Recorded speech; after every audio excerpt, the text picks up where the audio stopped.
안녕하십니까. 이동환 TV입니다. 오늘은 아픔은 아픔으로 치유 안 된다는 이야기를 하고자 합니다. 구독 꼭 눌러주시기 바랍니다. 지난 7일 위안부 피해자인 이용수 할머니가 대구의 한 카페에서 기자회견을 열고 1992년부터 수요 집회에 학생들이 낸 성금이 할머니들을 위해 쓰여지지 않았다.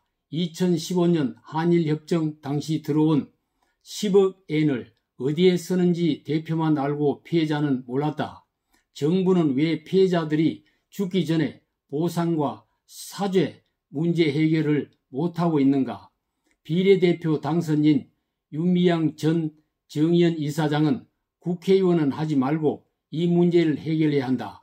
위안부 단체 속았고 당했다. 수요 집회는 중단해야 한다. 나가지 않겠다는 주장을 했습니다. 이에 대한 정부와 언론, 시민단체의 해명과 논란이 확산되고 있습니다. 지난 12일에는 이용수 할머니가 후속 입장문을 통하여 3가지 제안을 발표했습니다. 첫째, 문제 해결을 위해 직접 당사자인 한일 국민들 간의 교류관계의 구축이 필요하다. 둘째, 지난 30년간 진실을 밝히기 위한 투쟁 과정의 오류나 잘못을 극복해야 한다. 셋째, 지난 정부와 현 정부의 관계자와 정대협이 면담한 내용을 국민에게 자세히 공개해야 한다고 밝혔습니다. 그러면서 불필요한 억측과 논란으로 편가르기를 해서는 안 된다. 아픔은 아픔으로 치유하는 것이 아니라 감사하고 보듬어주는 마음으로 치유된다고 강조했습니다. 이에 대해 진보 여권 인사들은 할머니의 기억에 문제가 생겼다. 주변에 계신 분에 의해 기억이 왜곡됐다. 나이든 할머니는 이랬다 저랬다 화내고 섭섭하다고 한다는 등 치매 걸린 할머니로 폄하했습니다. 정의연의 기부금 유용에 대해 전 이사장 딸의 유학비 문제, 장학금 시민단체 간부의 딸에게 준 문제, 맥주집 술값이 과다 지출 문제 등의 의혹이 불거졌습니다. 이에 진보 진영에서는 친일 세력의 부끄러운 역사 감추기 시도다. 보수 언론과 야당이 만든 모략극이다. 친일 반인권 반평화 세력의 최후 공세다는 등 반격을 하고 있습니다.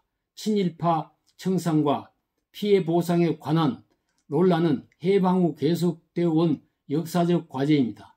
1948년 재헌국회에서 반특위를 설치하고 반민족 행위자를 색출하여 처벌하려 했습니다.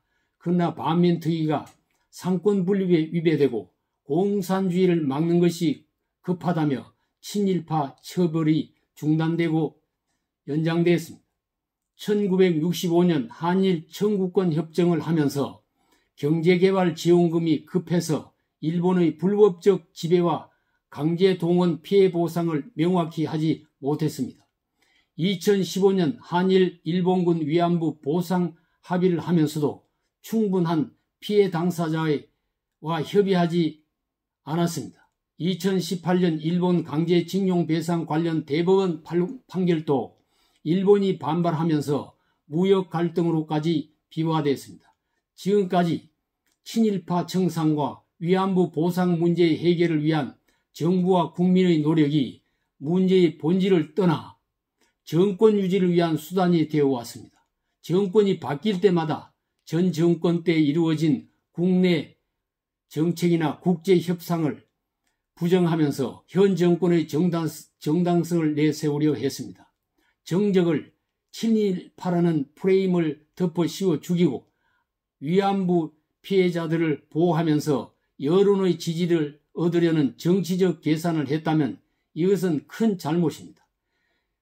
90세가 넘은 이용수 할머니가 위안부 피해자를 돕는다는 정의연 단체에 속고 당했다고 해서 할머니가 치매가 걸렸다고 하고 그 주변의 보수 집단을 무조건 친일 모략으로 공격할 일이 아니라 공금회계 장부를 공개하고 자체 조사를 받고 비참한 역사의 상처를 지니고 있는 할머니를 찾아가 고개를 숙이고 죄가 없더라도 용서를 구하면 되는 것입니다. 정부와 언론도 할머니의 상처를 낫게 주지는 못할 망정 또 상처를 입히는 일을 하지 말아야 합니다. 이용수 할머니도 아픔은 아픔으로 치료할 수 없다고 말씀하셨습니다. 감사합니다.